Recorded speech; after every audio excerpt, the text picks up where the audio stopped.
Hi, good morning. I would like to talk about posterior staphyloma as a determining factor for myopic maculopathy.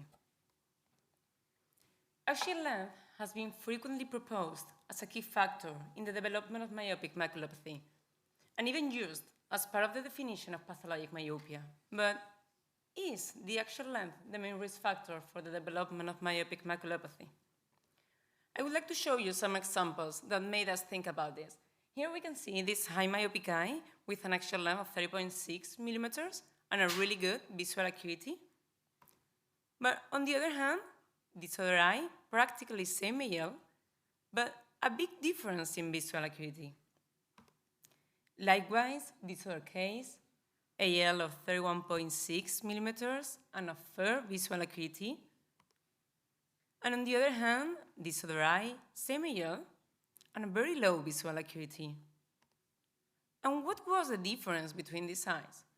The difference was that the first ones didn't present posterior staphyloma, and the second ones did.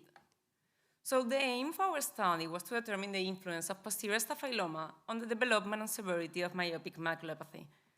For this, a cross-sectional study was conducted on 467 eyes with high myopia.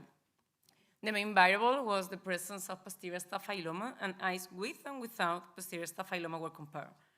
And in addition, to avoid the bias that H and AL may have on the different variables, two cohorts were made, one matched by AL and the other one by H. And again, eyes with and without posterior staphyloma were compared, as I will explain further on. Of the total sample, almost the 70% showed posterior staphyloma.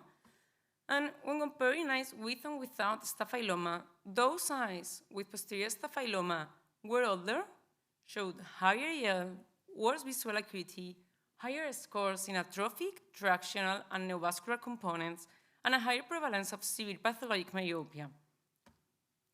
For the age-matched cohort, two groups were made by choosing one eye with staphyloma and another one eye without posterior staphyloma that had a maximum difference of 1 year of age. And again, the group with posterior staphyloma showed higher AL, worse visual acuity, higher atrophic, tractional, and neovascular components, and a higher prevalence of severe pathologic myopia. And finally, and most interesting, an AL match cohort was performed, choosing one eye with staphyloma and another eye without posterior staphyloma, with a maximum AL difference of 0.03 millimeters between them. And despite same AL between groups, those eyes with posterior staphyloma were older, had worse visual acuity, higher atrophic and tractional components, and a higher prevalence of severe pathologic myopia. So to conclude, posterior staphyloma is related to myopic maculopathy, to worse visual acuity, and a higher prevalence of severe pathologic myopia.